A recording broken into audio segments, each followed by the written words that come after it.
top retail and food consultant, shares some of his insights into what makes a successful entrepreneur. Today I'm delighted to talk to James Burke from James Burke and Associates. James is one of Ireland's top retail and food consultants. I'm very grateful to James to share his advice for up-and-coming businesses. And because he's seen it all before, his advice is invaluable. Enjoy. 5, 4, 3, 2, 1, 0.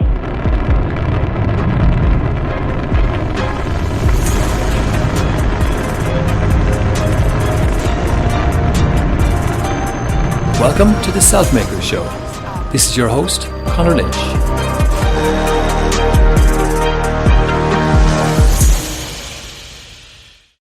Hi James, how are you today? Good, Connor. Thank you. Good to see you. Likewise. So James, we've known each other for a number of years since I started, dabbling more in the food sector, the digital foodie, etc. Going back a number of years. But for people who might not know you and your background, could you please maybe tell us your little backstory? Yeah, backstory, I suppose, the fast version, originally from West Cork, started at 13 or 14 working in the food retail area, local Supervalu, enjoyed it, went off into the years retail management and DIT and ended up in Superquinn, 1983, I think it was. And I did 20 years there. 10 years at the operational side of the business and the latter 10 years at head office, largely on the board of the company. And that was a real school of retailing and I suppose a real school of food for the time that we were there. Then I left there at the juncture where Superquinn had sold the business and I had left at that point. And I thought I'd freelance for a year. That was 13 years ago. So that's the fast version of the story. So you must have learned a lot from Superquinn, who's iconic leader thought leader in food and retail, particularly retail. Any kind of stories you have from your time working with him? Well, I think he had this ability. There was another dimension to every conversation, and it always went back to the consumer.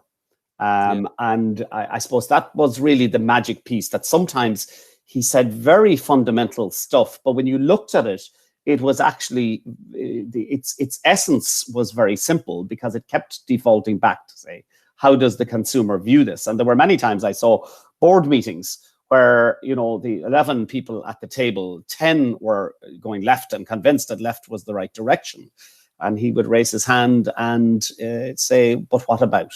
And of course, much to the embarrassment of everybody at that stage, everybody would say, of course, we had gone the wrong direction and omitted something. And sometimes his decision process would I suppose, override commercial logic, but would prove to be right. And I think they were the winning factors that he had. Yeah. There was the odd one where he had this very, very humorous piece that if he was getting fed up of the whole debate, he would simply say, IOFTC. I own the company. Very so good. If you want to solve a debate, use that one. Very good. So that inspired you anyway, so you set up your own company. And how about that transition then from employee to self-employed and then on to employer? How did you find that transition? I think the big piece for me was getting to the point, because you always have these notions, you're going to start this or going to do that. And it was getting to a point where there was no fear. Yeah. So you of course, I logically went through, well, what if I don't get revenue or what if I can't get the business? But you get to a point where you say, actually, it really doesn't matter, because if that doesn't happen, I can do this and that and stuff. So for me, it was very much about there was no fear in it, and there was a plan that was there, and just go for it and see what happens. As I said in the intro, it was a 1-year plan that go back into industry afterwards and just freelance, see what happens. But that grew into something else. And how did you manage to make that 1 year work for you? What was the big wins, or what convinced you to keep going? Yeah, the big win was actually before I even left, because I had so many industry contacts that before I stepped I had talked to many of those industry contacts who said, oh yes, come and do 3 days work for me, come and do 2 days work for me. So in effect, I can't remember how many weeks or months were full, but I had enough confidence as well going out there that the foundations were laid down. And in fact, I suppose I've been fortunate, and certainly was very fortunate those earlier times, that it was all new prospecting territory. And I suppose sometimes the phone just rang, and that's wonderful to be in that space. And I suppose that's nothing really to do with me. It's more to do with being in an industry that you've specialized in for a long time, that people know you and know of you. I remember getting some great advice from a guy, Andrew Bradley, in Bradley Brand. And I said to Andrew, look, Andrew, I'm a bit concerned. There's nothing in my diary for 5 months' time. And he said, get used to it and have the confidence that it will fill, that you have enough contacts. You do need that when you operate on your own. You do need that confidence that, it will fill. Now, I think you could be naive about that as well, but I suppose you have to back it up with some logic. But there is that bit of braveness that there needs to be there as well. Yeah. I think you find, you get confidence from it being filled maybe in the past, that you get used to the routine and the fact that clients do come in, or that last minute project does come in, etc. Yeah. So tell me, you decided to, because you'd built up a good network and reputation in the industry, is that why you decided to go with your name as your brand and not go for something different? What was that thought process? Yeah, I think it was initially, although that thought process has evolved to probably say our logo now represents a JB&A rather than James Burke and Associates, because the negative part of that is that it becomes over reliant on one person or over focused on one person. So absolutely, that was the original model, that what I had to trade on was my name, and then call that from the treetops. But over the 13 years, I've probably taken a slightly different view on that, to say that it probably needs to sit back a little while still having the connectivity. So we did make moves a number of years ago to do simple things like change the logo and stuff like that. And many clients now in their emails and stuff will just refer to JB&A rather than. So we didn't have to go through much work to get that, and it's accepted by many now. And on a day-to-day basis, then, what would you do for clients? I suppose there are two sectors that we focus on, and that is food and retail. And at its simplest, they're the only two things that we do. Each of those, I suppose, branches out into several different areas, but they're largely about challenging clients and businesses and providing solutions where those challenges maybe are not surmountable by the person themselves. Very often, it's a matter of an external voice. A lot of the businesses we work with can be independent, whether that's on the retail side or the food manufacturing side. And sometimes the management teams are tight or small, and an external voice sometimes I say to clients that I ask sometimes somewhat illogical or simple questions, but suddenly it triggers something. And I have learned over the years that while you self-doubt sometimes things that you are saying. Only 2 weeks ago, I gave somebody in a restaurant some advice. It's standard advice I give. And I sometimes, with that particular piece, say, really, that's quite basic. But I was refreshed when she came back to me to say, I listened, I heard what you said there, and I went off and I've solved 4 issues because of that. So sometimes you say a lot of things, you don't know how much of it sticks. And then it's really refreshing for someone coming back to say, actually, for me, that was a bit of a game changer. Or in the other situations that I remember a business that has gone on to, he had one branch at the time that was in difficulty, and he had already started to move online and stuff. But having met him in his business, and then 6 years later was sharing a podium presenting at Showcase. And he said, you said something 6 years ago that influenced what I did next.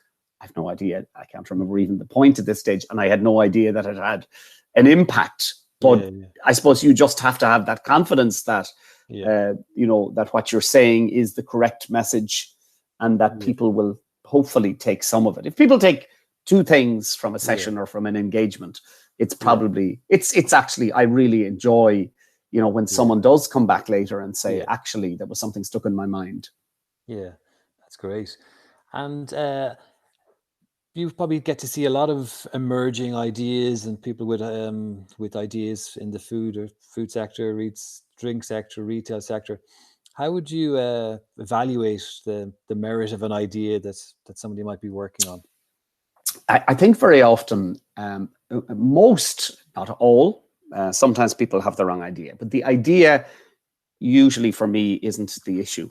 It's the person. And we come across so many super duper ideas, and you just have this inclination at an early stage to say, I'm not sure that this person can carry this off.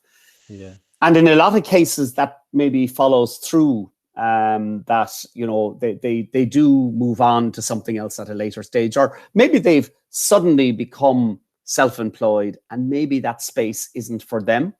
Yeah. Maybe they're, sometimes somebody that comes out of quite a corporate world and has a marketing department and a research department and a PR department, maybe sometimes they do, but sometimes they don't make the best when they have to actually go and do that because someone else used to do it in the past for them. But I think, so the yes, of course, the idea is important. Of course, it's critical that the research has been done, and you don't want another pot of strawberry jam unless, I suppose there's a defining piece there which says, what's your objective?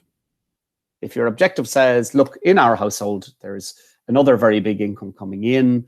I'd be really delighted with this great tasting food if I went down to the market once a week. If I had a profit of that paid for a holiday at the end of the year, I'd be thrilled. Well, then the objective absolutely meets what you're putting out there. Can that product take me? But it's when you see somebody saying, this has to pay a salary and put the kids through college, and they're coming through with an idea that possibly is in an overcrowded category, or it's maybe challenged in some way, or the person just may not be able to bring it through. Yeah, that must lead to a lot of difficult conversations then. But yeah, how do you address these issues? I think honesty always is good, but and I'm not going to name the next brand, but I remember what is now a very successful brand arrived with a very big vision, and was really, but with the worst branding I have ever seen in my life. And I was going after 5 minutes, how am I going to have this conversation? So I waited for 20 minutes until at least we got comfortable with each other. Yeah. And I was, very honest and say, look, this vision is absolutely fantastic. But in my opinion, that branding is not going to take you there. And he got quite stroppy, but rang me at 9 o'clock the following morning and said, I hear you. Yeah. We're back to zero. We're going to rebrand. And that has developed for them. They developed, not me. Yeah. They developed what is a super, super, super duper food brand. But so I think all you can do is be honest. But I think sometimes there is a confidence thing at a meeting as well, that you have to judge when to bring something in. And sometimes you've got to let that go. And maybe it's a question that you've turned around and thrown back and saying, oh, what do you think of it? Or, sometimes going in too early can put someone on the defensive, and they think that you're picking holes. It's the ugly baby piece. Nobody has an ugly baby, and I think you have to be careful of the sensitivities of that. But you've got to be bluntly honest, because that's the job in hand. Yes, very good. So, would people come to you with ideas, or they go to the government bodies and they talk to you to end up with you? Is that the way it might work? It can work in many different ways. Usually, I'm always saying to people, the people that are in most need of your support or your help are the people who can't afford it. They don't have the funding. So by its nature, some of those would funnel through various programs. So in the food side of it, in fact, there's never been so many supports now available for somebody starting in the food industry, and they can access not just me, but any number of people, of supports, and of programs. So it's a much easier space. Sometimes you do get somebody who comes privately who says, I want to do this privately, I want to move at a certain pace. But typically, a lot of the new ideas will come in waves through intakes on particular programs. I think it's terribly exciting to meet a group, and they're usually structured in groups of 15 or thereabouts of startups. So they might be startup food producers, or they could be startup retailers or cafe owners or whatever. But it's that excitement within a group. First of all, you don't know what you're going to meet. And it's that excitement of the people and the excitement of the ideas that they have. And you're going, okay, that's a really interesting one. Yes.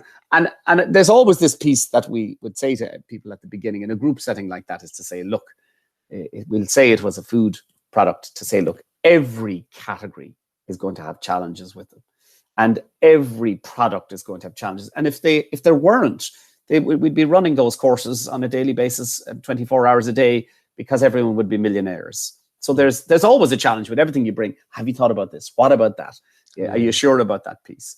But that's what it's about. And then it's the entrepreneur person in the person that gets this instinct that says, and sometimes that is maybe a little bit, they have to take this gut feeling, even though they've done all the research, and they've got to take a call on it because they're close to it.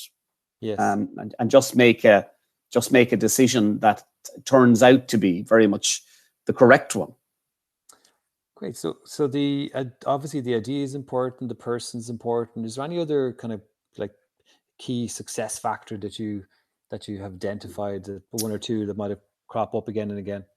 Yeah, I think funding quite obviously is a problem, but many people with out of enthusiasm come really excited about a project, but when you probe the finances, now how are you going to fund this? So it's a bit like me saying, look, I've got this product and I want it to be not alone on the Irish retail sector supplying them, but I want it across Europe. And I say, well, have you got funding? And say, well, no, but I'm going to be down at the farmer's market and I'm going to save the money. And the answer is you will in around 25 years. It's not. So that's a real showstopper. You've got the best idea in the world, but if you haven't got money. The other one, the common misconception, I suppose, is, and I'm going to get an investor.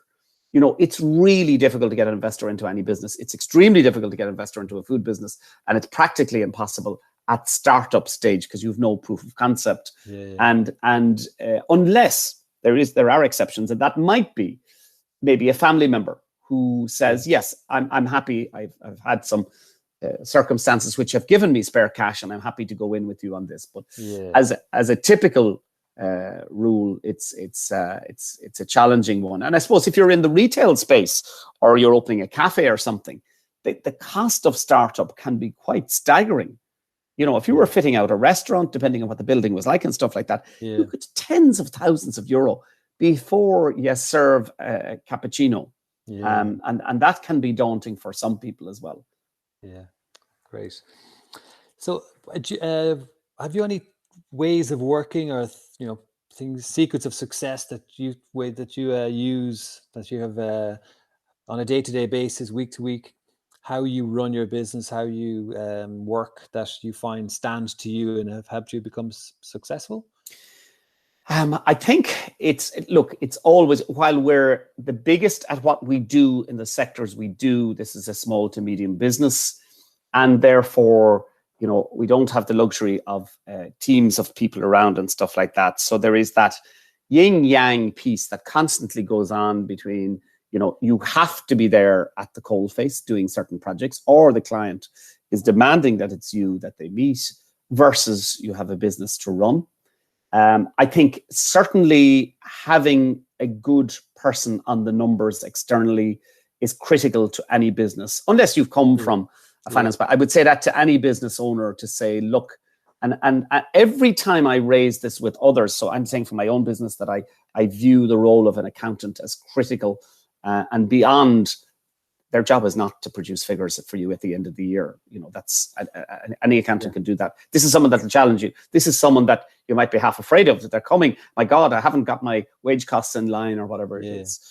Intrinsic. That was one of the things I learned from Superquinn, because by his nature, Fergal Quinn, while he understood perfectly every set of figures that was there, he didn't allow himself to become distracted by the numbers piece, but employed very strong people in that area. So I think for me, as a secret to doing business, having a good accountant, of course, I'm constantly asked by people, what do you mean by that? What does a good accountant look like? But that's another story. So I think that's one way of working. I think the second thing that we would be meticulous on is, while sometimes clients can be overwhelmed by the volume of information that they need to start up a business, and we're meticulous on providing them with something.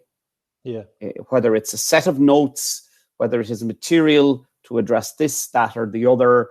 That was some of the logic in and this was a local enterprise office project that was done in conjunction with Enterprise Ireland and Board BA. But this vision that we had for the need for the digital school of food, it's an e-learning platform, and the thought process was there that people needed this ongoing feed of information that they could access at any time, day or night, on their own. It's first touch information, but that is now the largest food e-learning platform in Europe, and we have hundreds of producers using that on an ongoing basis. So that's available through the local enterprise office supports. Probably on other ways of working, I suppose it's about being backed up by a really good PA or office manager, because there is a danger that while you're, immersed with clients and there and doing tremendous work with clients, that you suddenly look and you say, well, who's driving the business? So I think for any business, particularly in the consulting or the advice space, I think you have to have somebody, because it becomes an impossibility, or you're trying to process invoices at 1 o'clock in the morning or something. Or from 6 months ago, or from... Yes, worse again. When do you need to send out invoices when the bank account is empty? That was, I remember that 13 years ago was the reminder. So you better do something quick. Yep. So trying to avoid those crisis moments. So you obviously keep upskilled yourself on food and retail and on business, no doubt. Is there any resources or books or podcasts or videos that you return to try and keep up to date? Or what? I think what I'm probably more of a believer and a user in is making sure that, because it's really important, because very often people at a workshop or where you're meeting them on a one-to-one will look to you to know and will make statements like, you'll be familiar with where the market is going. So you have sometimes these horrendous self-questioning moments to say, now, am I as up to date as I should be? So for me, it's really important to be signed up for whatever sector people are in for a number, and I change them because you get tired of them after a while. I change them based on, so these are daily or weekly updates, newsletters, e-zines, whatever you want to call them. And many of them are in podcast format and stuff like that. But it's to I task myself that once a week I've got to take something at least out of one of them. Sometimes it's, something might come through in the retail space, and there'll be a half a dozen retail clients that I'll think of, and I'll send it out and say, look, this sounds like it's something that's interesting. But if you don't stay stimulated, you could become out of date or start using reference points that are, 5 years old and have already failed as part of that. So you've got to be involved in that piece. So I don't think it's so much a book. Probably earlier in my career, it was all of that. I think in that formative stage that, where you read all of these things and they make a lot of sense to you. But I think now it's about where our sector is going and what are the influencers in there saying, the commentators. I think that can be really interesting, and chopping and changing those periodically. If you find, we all subscribe to loads of things which sound interesting, but if you find that 3 weeks have gone by, you've deleted it each time. It's probably time to freshen up your subscription list as part of that, because we all fall into that. Yeah, very good. So, what are your future plans for JB&A?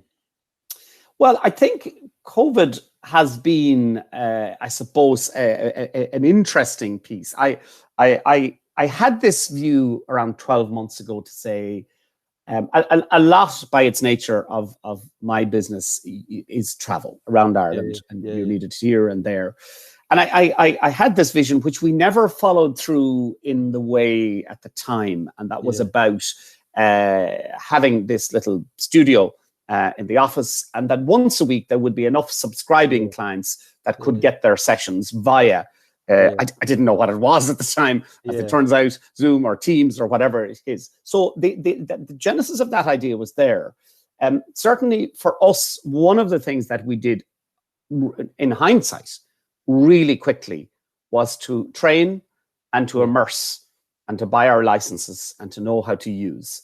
And we do have a studio, and we have our green screen, and we have our lights, and we have all of the stuff in the office. I'm not in the office today, as you can tell, but we now, as a way of life, do that. And for me, that is the most interesting development. And I was one of the training courses I did, and I haven't got the correct wording for this, but the concept was say it once, and this was about developing online training modules. Say it once, but earn revenue repeatedly from that saying it once. And that is, I suppose, that is private e-learning, private mentoring, private tutoring. I see that as being part of the business.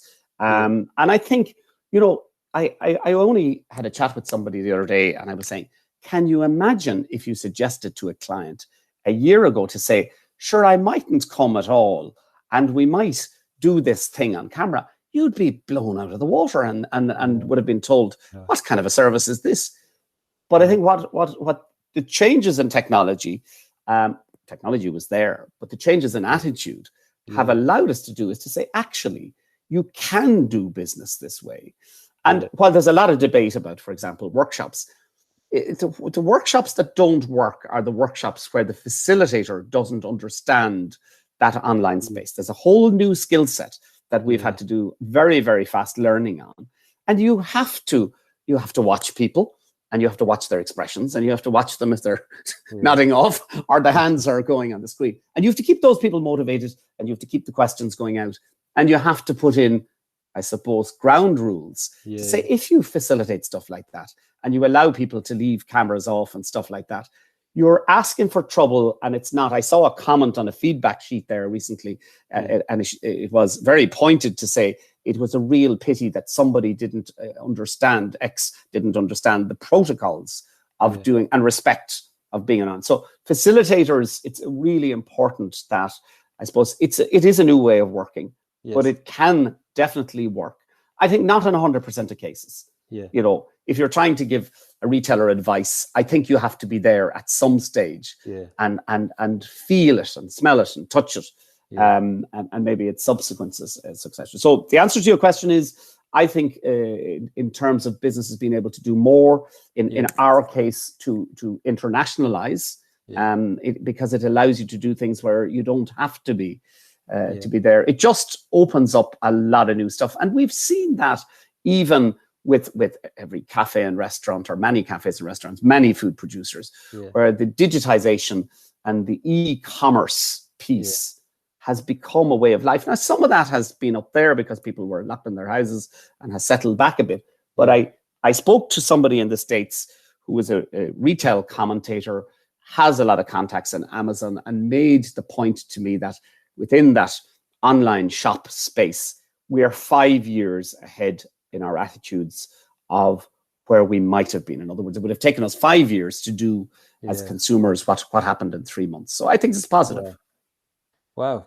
And is there any tips then for the clients in general of food retail that you would, that anything that you've spotted over the last 6 months, or anything that you would advise them to? Is it that moving online, or is there anything else? I think looking at some of the there were some early movers who, for example, took the concept of saying, I produce a hot burger today, I serve it to you at a table or at a counter, to tomorrow saying, I can only deliver that to people within 2 kilometers because it's going to be gone cold or soggy, to say, what about a kit? And it's that evolution, and I'm not just taking the kit as an example, but it's one of the very pronounced ones that we've seen across pizza, across burger, across many other categories. And then that kit, first of all, becomes, well, yes, we can deliver the kit now within 60 kilometers, to let's tie up with a courier company and let's make it national. And that could be somebody with one site or one production facility. And I've seen so many examples of that. Certainly for those that are selling online. And I never profess to be the online expert, but there is one thing for sure, where you find a business who has a super product or a super service and says, and the sales are tiny online. There's only one absolute clear reason. The public don't know it's there. And then it's the how to make the public aware becomes the issue. That has been borne out so many times over the last 6 months. And sometimes people are shy or nervous. And during COVID, one of the issues at the beginning was some business owners would say, is it right that I should be talking about business at a time like this? And some of those business owners, having then stepped over that line, and whoosh, the sales come rocketing up. So there's really been some super. I think the other thing that I have a fascination with, and in the Asian market, this is established for a long time, and it's the idea of live streaming and selling while you're doing that. It's well established. We saw some really great examples of retailers and producers here doing their regular Insta stories or some sort of a live streaming, and selling maybe 10 grand of stock on the back of that. And that's real. That's not made up figures. That's there. And I think that's going to become part of doing business in the direct selling piece. Outside of that, I think if you're supplying somebody else with the product, I think the bar is very high at where the gaps are now. Trying to find those gaps and the new opportunity areas, I think, has become increasingly difficult, but definitely possible. Definitely possible, and it's about getting in there at the right time. Excellent. So it's been brilliant. Really enjoyed our chat. How do people get in touch with you, James? Yeah, so jamesburke.ie is probably the easiest way. Go on the website, and there's several contact points there. So it's jamesburke.ie. So thank you so much. It's been wonderful chatting to you, as always. And I look forward to chatting to you again, and best of luck for the future, and look forward to seeing your successes as time moves on. Fantastic. And as always, enjoyable. Thanks, Conor. Thank you very much. I hope you enjoyed this conversation as much as I did. If this is your first time to join us, you are most welcome. And please subscribe for future episodes. This show is shared with you to help you succeed. So please share with others to help them succeed too. At Selfmakers, we believe you can all be your own business. We're here to help self-employed people across the globe accelerate their careers and achieve self-made success. Please visit selfmakers.com and follow Selfmakers on social media. Bye for now.